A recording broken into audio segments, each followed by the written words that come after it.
suivant ce micro-trottoir réalisé par Lise Jamien, Lise Jamien a bien voulu savoir comment les clients de la CET perçoivent les nouveaux tarifs.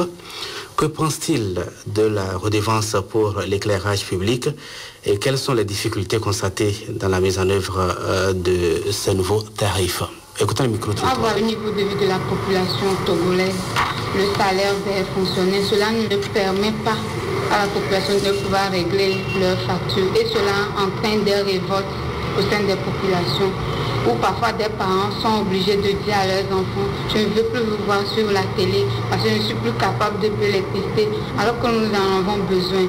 À ce 21e siècle, nous avons tellement besoin de nous informer. Si cela augmente, ça joue un peu plus aussi sur l'éducation parce que manque d'information, en quelque sorte tu es un illettré. Il faut dire que ça a surpris beaucoup de personnes et ça a créé un déséquilibre dans les ménages. Et les gens qui utilisent un certain nombre de kilowatts auparavant, maintenant il faut qu'ils recalculent pour pouvoir assumer. Le cas de la sûreté, vraiment, je suis désolé. Je suis vraiment désolé. Ce n'est pas normal. Les prix augmentent du jour au lendemain, mais au même moment, le train de vie reste statique, pour ne pas dire que d'autres même voient leurs conditions de vie se regresser. Pour pallier à un problème, on met sur pied contrôle global. Mais on a comme l'impression que contrôle global est devenu plus qu'une caisse à problème qu'une caisse à solution. Il faudrait qu'on revoie le système, vu que normalement par rapport au délestage et la flambée précédente, on avait proposé de construire une nouvelle centrale électrique. Maintenant que c'est fait et que ça devrait être fonctionnel, on voit que les choses ont empiré. Donc, il faudrait vraiment qu'on revoie la situation, qu'on la baisse et qu'en plus de la hausse des produits de consommation, que l'électricité ne vienne pas s'y ajouter. Ce serait un peu la goutte de trop, quoi. On doit revoir tout ça là pour que tout se stabilise et que le gouvernement n'a qu'à faire quelque chose pour diminuer le prix là. Quand ma petite amie vient chez moi, elle n'a plus le droit d'allumer le ventilo. Parce que la consommation, non, sérieux quoi, la consommation devient de plus en plus élevée, donc j'arrive plus à gérer ça. Donc moi je lui ai interdit ça, je lui ai acheté un éventail, c'est avec ça que j'ai maintenant la chaleur, parce que chez moi il fait trop chaud. Puis maintenant c'est la bagarre, elle veut allumer, tu dis non, éteins, elle allume 5 minutes après tu éteins, et maintenant c'est de la bagarre. Donc il faut que la société sache qu'ils sont en train de semer de la zizanie dans mon couple, donc ils n'ont qu'à essayer de revoir la situation a vite fait pour rétablir les choses afin que nous puissions vivre tranquilles dans ce pays. Mais il faut de temps à autre aérer la chambre avec le ventilateur, mais puisque la consommation devient de plus en plus insupportable pour nous les pauvres citoyens, qu'est-ce qu'on peut faire? Quand j'entre dans ma chambre et que j'allume la lampe, quand je ressors, il faudrait que je prenne garde de l'éteindre. Et ainsi, quand il n'y a personne qui suit la télé, il faut bien l'éteindre. Il ne faut pas laisser les portables en charge jusqu'à dépasser. Bon, les petits trucs, quoi, les faire à repasser. Comme ça, la consommation serait un petit peu restreinte, tout comme pour l'eau de pompe. Excusez-moi, je me demande, ceux qui sont à la prise des décisions, est-ce qu'ils pensent à ceux sur qui vont s'appliquer ces décisions? Est-ce qu'ils font la part des choses? En temps, à la CET, il paraît qu'on a une facturation de 1 franc. Fois le nombre de kilowatts que tu as fait, que c'est pour les lampadaires au bord de la route et tout ça. Et les gens se plaignaient comme quoi eux ils n'ont pas de lampadaires sur leur route, mais ils payent tout de même cette facture-là. Donc c'est quelque chose qui cause des problèmes. Les gens sont dérangés par rapport à cela. Donc il faudrait qu'on revoie le système. Voilà, c'était donc le micro-trottoir réalisé par Lise Jamien. Je précise que ces clients ont été rencontrés aussi bien à Lomé qu'à l'intérieur du pays. Bien, vos réactions d'abord, madame. Nous sommes face à un constat réel. C'est vrai que le niveau de vie n'a pas augmenté, c'est-à-dire les salaires n'ont pas augmenté, mais les tarifs de l'énergie ont augmenté. Et pour moi, c'est de dire à nos clients que ce n'est pas la volonté de la CET de créer des misères. des situations compliquées pour elles. Parce que la disponibilité de l'énergie a un coût. Pour mettre à la disposition de nos clients l'énergie à 24 heures sur 24, ça nécessite des coûts que nous devons également amortir. Donc, nous sommes contraints également d'aller dans cette voie. Et donc, voilà. Monsieur Gwankou. Oui. D'après les informations qu'on a eues à travers le micro-trottoir, on note deux grands groupes. Le coût de l'électricité est très élevé, la révision du système. Donc, comme l'a dit ma collègue, l'électricité a un coût. Et ce n'est pas la volonté de la société d'augmenter. C'est dans un environnement. Et j'aimerais ajouter que par rapport à ce constat, il faudrait que nos clients changent de comportement en gérant mieux leur consommation. Docteur Nikabou. Bonjour. Je voudrais intervenir sur 2 points. J'ai écouté je crois une dame ou une demoiselle qui nous a un peu orientés vers les réflexes qu'il faut, disons, encourager ou développer lorsque on a à payer un peu plus cher qu'avant. Il va falloir, de ce point de vue, conseiller à nos clients de faire un effort pour économiser, comme elle vient de le constater, elle le fait bien, pour pouvoir payer moins cher.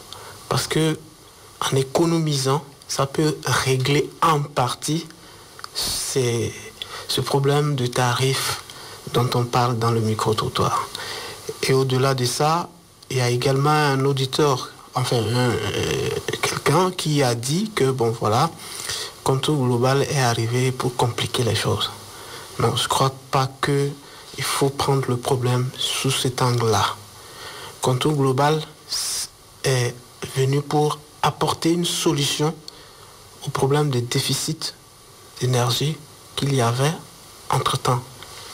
Et par rapport à cela, il ne faut pas forcément lier les deux faits.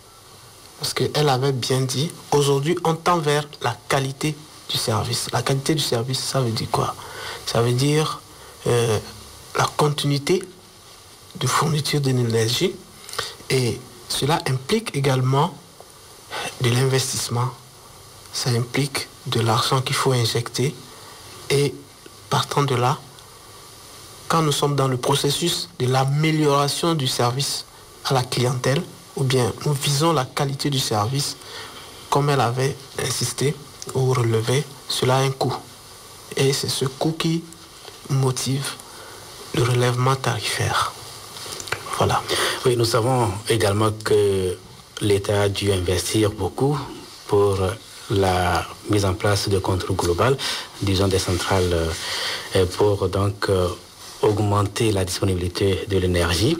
Mais est-ce que l'auditeur qui a évoqué ce cas n'a pas aussi raison de faire directement la liaison dans la mesure où on a investi, il faut aussi récupérer les fonds investis? Monsieur Nikabou.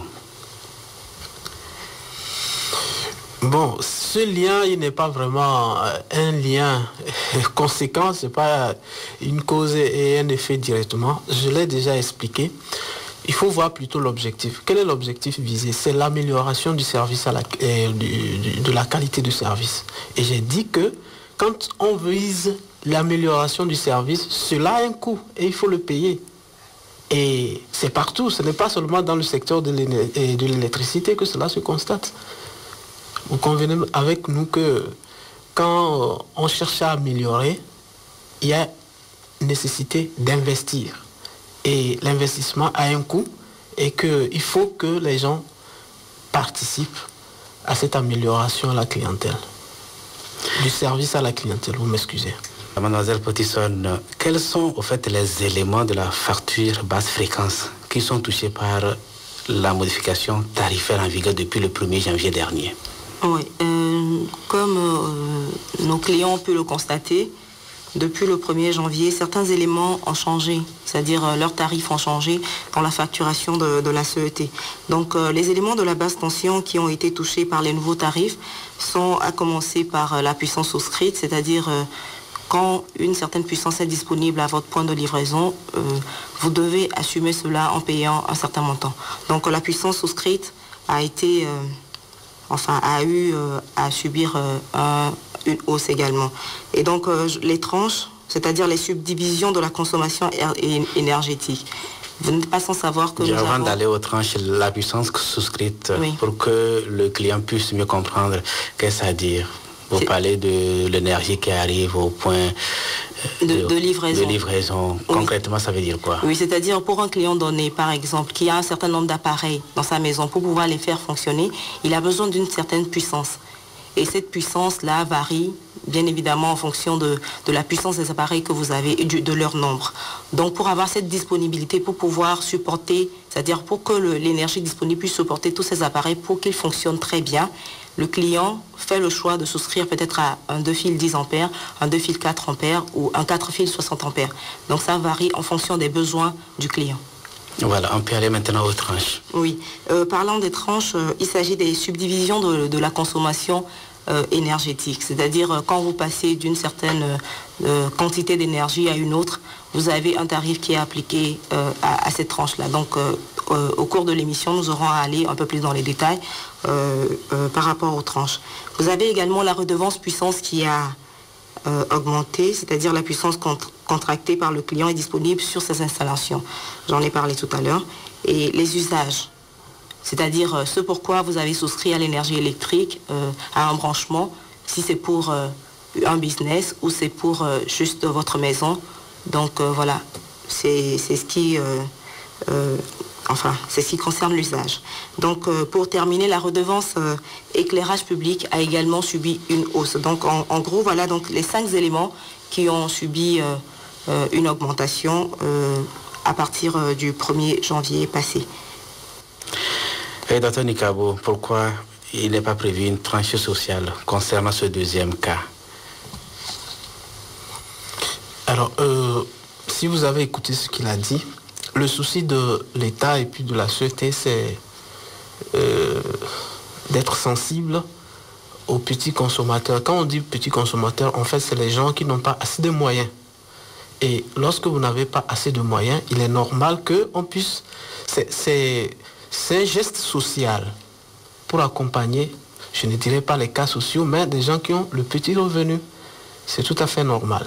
Et maintenant, vous me posez la question, pourquoi les autres qui ont souscrit à au-delà de 2,2 kV à 10 ampères, alors, ce sont des clients qui ont plus de moyens.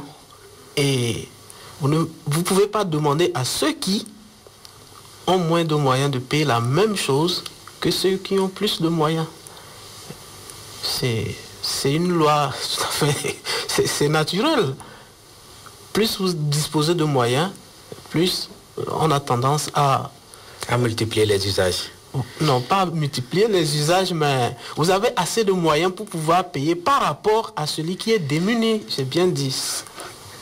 D'accord, mademoiselle Potson. Alors, quelles sont les différentes catégories d'usage au niveau des clients basse fréquence? Oui, avant d'en venir aux catégories d'usage, je vais renchérir sur les propos du docteur Nikabo pour faire comprendre à nos clients que c'est un peu comme le système de fiscalité. C'est-à-dire plus vous en avez, plus vous donnez. C'est-à-dire c'est pour compenser les disparités sociales qui existent dans notre société. Donc voilà.